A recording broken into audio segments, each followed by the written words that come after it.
Hey everyone, welcome to the Inflammation Nation podcast. I'm your host, Dr. Steve Noseworthy. One of the greatest obstacles to crafting health and wellness is identifying and controlling inflammation. It's at the core of all complex and chronic diseases, and it's the driving mechanism that underlies the most common symptoms that people like you struggle to overcome. Join us as we explore cutting-edge science and research to give you the information and tools you need to create the quality of life you want and deserve. And now, here is the host of Inflammation Nation, Dr. Stephen Noseworthy. Hey guys, welcome back to the podcast. It's nice to be back behind the microphone and talking to all of you guys again. Today's episode it's going to serve as an introduction to a multi-part interview series that I'm currently doing with world-renowned brain development specialists, Drs. Melillo and Peter Scire. And I originally recorded the first two parts of the interview for my other podcast, The Funk Bed Nation, and that's the one that's designed for healthcare practitioners. But the content of the discussion, while a little bit deeper on the science side, is so valuable that I decided to air it here on the Inflammation Nation as well. But before I do that, I wanted to do at least one, probably two introduction episodes, which I guess could stand alone, but those two episodes are going to lay some groundwork so that you don't get lost. Because honestly, the three of us start to geek out on brain function and functional neurology right from the jump, right? Now, having said that, I don't think you should shy away from being exposed to information that might be a little bit more technical or scientific than you're used to, because there's always something that you can take away from conversations like that, even if it's just a better understanding in the general sense of how the brain works and what can cause it to go sideways. So to that end, I want to introduce you to what I call the better brain equation. I may have talked about this a year or two ago in one of the other episodes, but the better brain equation essentially says that you can take any brain and make it better by doing one or both of two things. And the first thing is to optimize the biochemical environment in which the brain lives and works. And honestly, a lot of the content that I talk about here on the Inflammation Nation is geared towards that, whether that is controlling inflammation or stabilizing blood sugar or dealing with stress and adrenal dysfunction or gut health and so on. So the first part of the better brain equation is optimized biochemistry. The second part of the equation is to stimulate the brain, to cause it to adapt and create what is called plasticity. And I'm sure you've heard of that, but basically plasticity in a nutshell, because it's much more complicated than this. Plasticity is how the brain actually changes structurally and functionally to improve efficiency of function. For example, it's how you learn to ride a bike or play the violin. Now, one of the issues that we struggle with is the fact that very few doctors understand the brain, especially from the perspective of function. Sure, in medicine and in modern medicine, we have the subspecialty of neurology, but medical neurologists are trained in brain disease or pathology. They're not trained in brain function or brain optimization. And while those things are different, they both have value. And to be clear, we need medical neurologists, and perhaps more specifically, we need brain surgeons who are trained to manage things like injuries and disease or tumors that are well beyond the scope of simply improving function. But the vast majority of brain symptoms that people complain about that are rooted in dysfunction are not disease processes per se. And those things are depression, anxiety, maybe OCD, certainly poor focus and concentration, bad short-term memory, and the ever-present brain fog that people hear and people talk about all the time. And more than likely, some of you listening have had things like head injuries in the past. Some of you may have been labeled as attention deficit or ADHD as kids and, probably have grown out of it. But some of you who were in that category might still have remnants of some of those early problems that are still present today. But I want you to consider that even other issues that you wouldn't think the brain is involved, but things like gut problems or sleep issues often have a neurological component that won't completely respond to diet changes or nutritional supplements until you do something about the brain. And what's worse is that because we as a community don't understand the brain well, we see altered brain function and attribute it to either personality or perhaps aging. For example, somebody might say something like, I'm so clumsy. I've been a klutz my whole life. Or they might think or say about themselves, I've just never really been good at sports. And both of these imply a poorly developed or perhaps injured balance and equilibrium system, because that's what's required for you to be able to catch a ball or run at a certain cadence with a certain rhythm or play more complicated sports. Someone else might say, well, I've never been good at math. And they just assume it's part of who they are rather than seeing it as a deficiency of how the quote unquote math part of the brain developed and functions, or I should say didn't develop and function. But that person might be very, very good at something else, like perhaps art. And so we can spot trouble areas in the brain by looking at what you're not good at, or by looking at what you're very good at, especially if those things seem to be present from birth. People who are considered to be, say, musical or scientific geniuses often show these propensities at a very young age, but they're almost always very challenged in other areas of brain function. And quite often that falls into the categories of things like interpersonal relationships or communication skills, or just simple social graces and social skills. In an ideal world, all parts of your brain will develop equally well, and we would be good at everything. And the left side of the brain is capable and efficient, or just as capable and efficient as the right side of your brain. But that isn't the common experience, right? And the truth is that we actually expect the brain to be a little bit imbalanced. And this is why we can usually look at somebody and say, oh, well, they're like a science nerd, so they're clearly left brain dominant. Or we can look at somebody and say, well, you're really gifted musically and with art, so you're clearly right brain dominant. And the neurodevelopmental literature calls this asymmetry. And a certain amount of asymmetry, brain asymmetry, is part of what makes us who we are. That's why we're all the same in the sense that we all have the same human brain with the same general neurological pathways, and lobes of the brain are pretty much the same, but they all develop in different rates and ways. And so there's a mixture within that commonality that is unique to you and me. Now, it's perfectly fine to be a little bit more logical and scientific versus artsy or musical, or vice versa. It's great if you have a mixture of those things. But when the difference between how the left and the right brains function goes beyond a certain reasonable limit, we start to see either deficits of function on one side or greatly exaggerated function on the other, or some combination of those two things. And since the brain controls everything, these imbalances can create not just those common brain symptoms that we just talked about, but also changes in how our hormonal systems work, or how the internal organs work, even your immune system and your autonomic nervous system.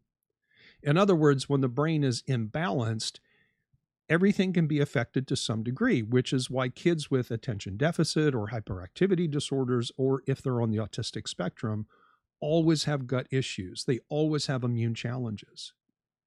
And it's also why we see constellations of other non-neurological metabolic complaints with brain symptomatology in an adult. And while these upcoming interviews with doctors Melillo and Scire, the conversation starts with the new edition of his book that he published, I think it was 2004, called Disconnected Kids. That book is about why kids get autism and how to fix that. The principles in the book apply to you as an adult as well, because you simply have an adult brain. And maybe this is a great time to remind you that the brain exerts control over pretty much every aspect of human function, right? Your brain is how you experience life, how you move through and explore your environment. It's how you set goals and make decisions and take actions to make things happen. Before Google Maps and Siri, your brain was how you made your way to your grandma's house or to your friend's house. It's also where you feel love and joy and fear and rage, and why you can appreciate art and music or love science and learn how to read, write, and do math. Your brain is what lets you walk and talk. It's how you run and jump. It's how you learn to ride a bike. And it's where you feel pleasure and pain, experience grief and hope. It's where you fall in love. And in short, you can't experience life to its fullest without a healthy brain. It's simply impossible. But for most of us, our brains are simply a mysterious black box. We know stuff happens there, but we don't know exactly what or how. We don't really think about our brains being affected by our diet or our lifestyle choices or the environment we live in.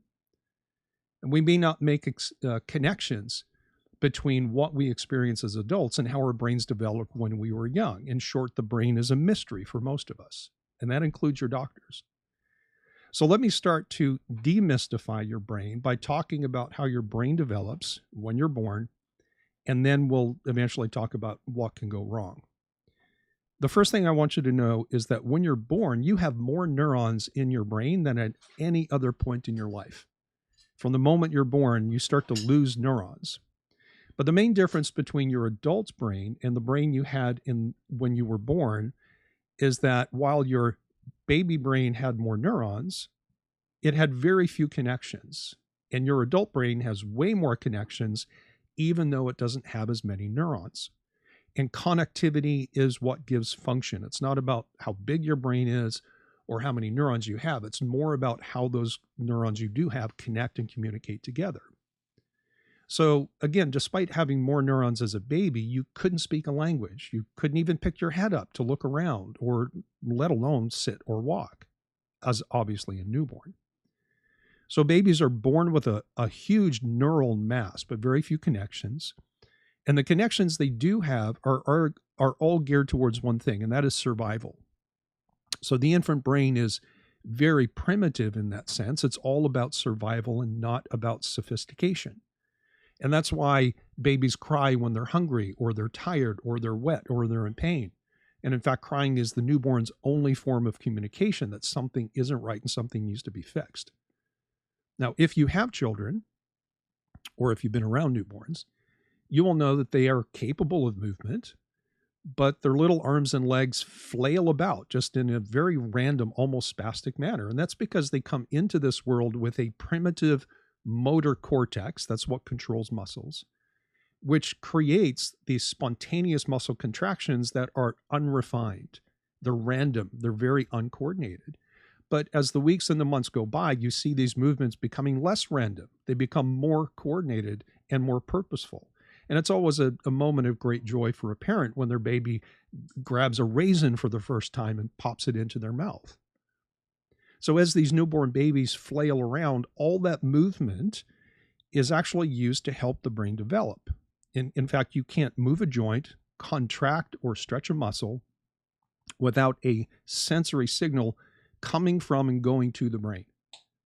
So while these initial movement patterns are completely random and uncontrolled, the sensory input into the brain that comes from these infantile movements are used by the developing brain to create plasticity, which then allows the brain to control the very joints and muscles that are moving around in that spastic manner. And again, you might have noticed, pretty much without exception, that control of the motor system precedes all other functions. Generally, kids don't speak until after they learn how to walk. There's a reason for that. And of course, they don't, or they shouldn't, walk before they crawl. And they can't crawl before they learn to sit up. And they can't sit up until they can roll from their back to their stomach.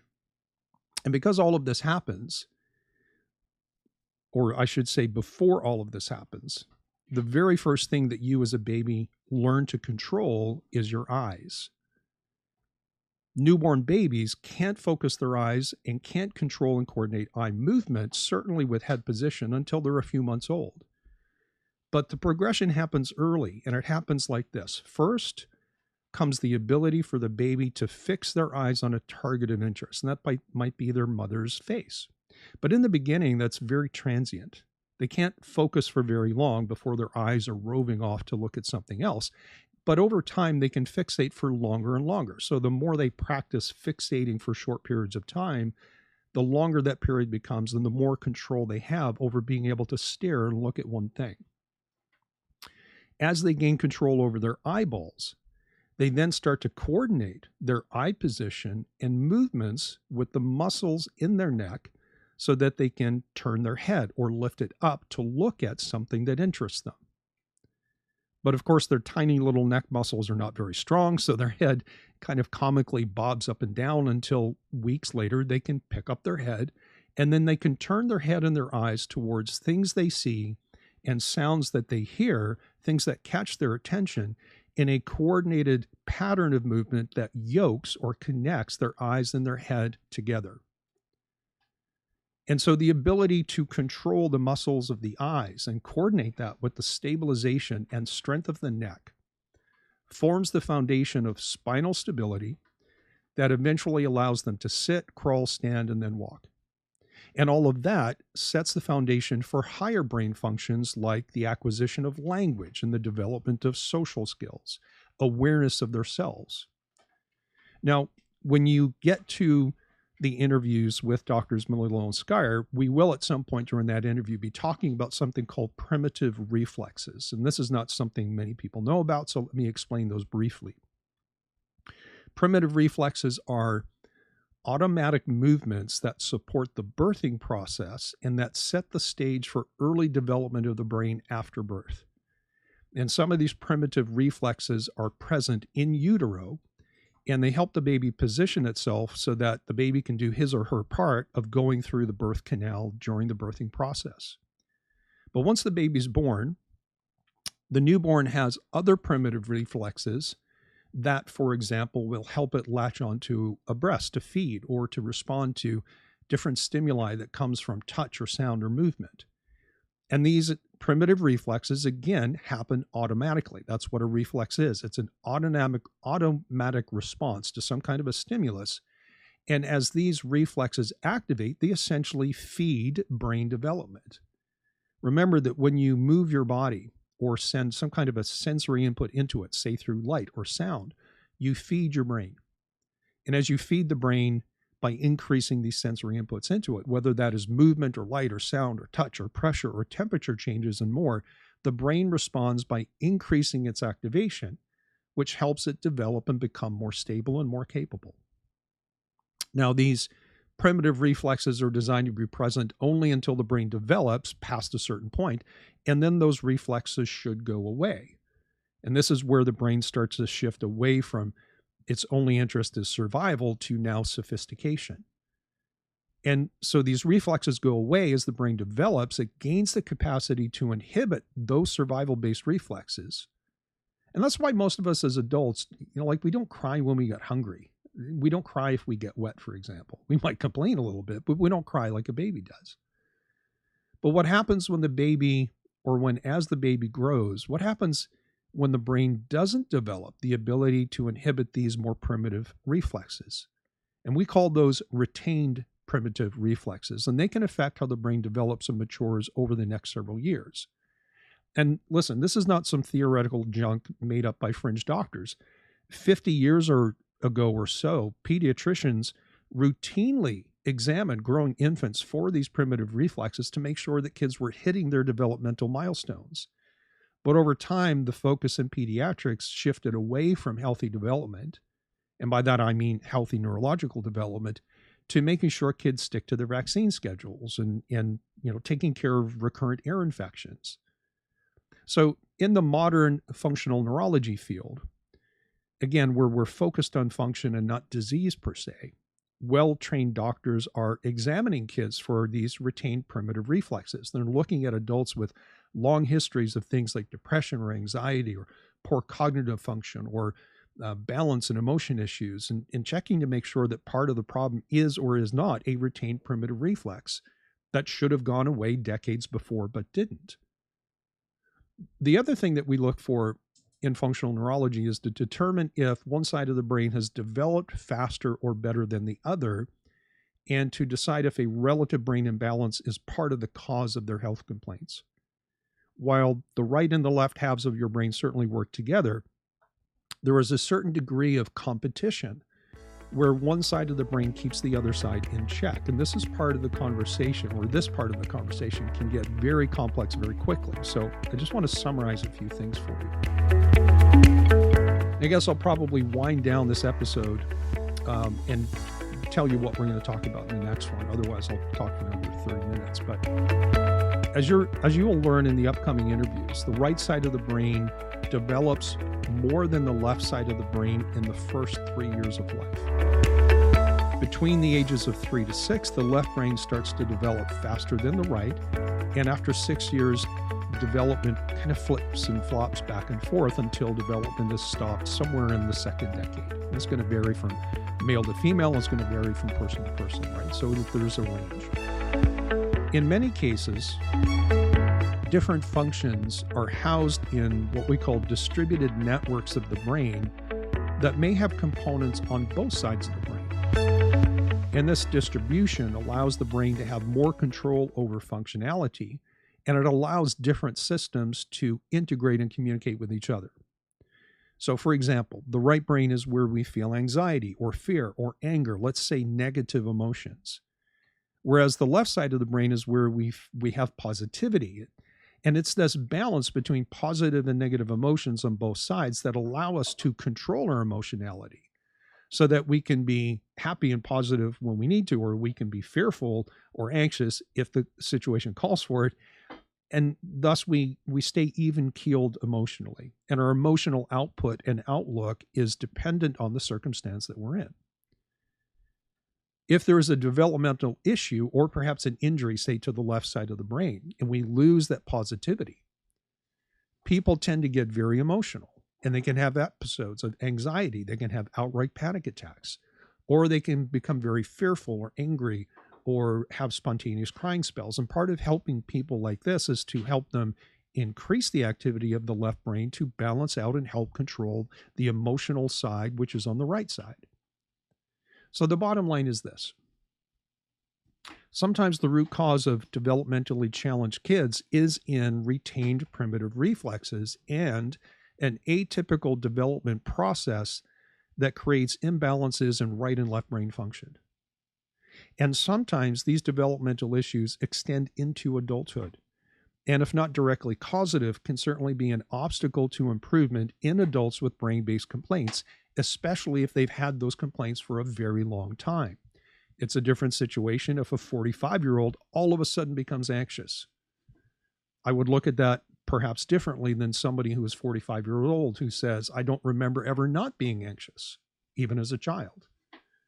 So I want you to consider that whatever your complaints are, whatever complaints you're seeking solutions for, think about your brain. Think about how your brain might be involved. And that's more likely to be true the longer you've had brain symptoms, and especially if you know, looking back, that you had developmental delays or things that were very accelerated, or maybe you were a kid that got labeled with attention deficit or ADHD or something like that. So I'm going to close this episode. In the next one, which will be the final introduction to this interview series, I'll talk a little bit more detail about how bad brains are created and how they're fixed, and we'll come back and we'll revisit this idea of the better brain equation. I'll see you right back here at the Inflammation Nation. This podcast is for general informational and educational purposes only and does not constitute the practice of medicine in any form or capacity. No doctor-patient relationship is formed. The use of the information in this podcast or any materials associated with or linked to the podcast is at the listener's own risk. The content of this podcast is not intended to be a substitute for professional and personalized medical advice, diagnosis, or treatment, and listeners should not disregard or delay obtaining proper medical advice when a health condition exists and warrants that. And finally, functional medicine is not intended or designed to treat disease, but rather is a natural approach to support restoring health and wellness. The use of diet and lifestyle modifications and nutritional supplementation is supportive for adjunctive care.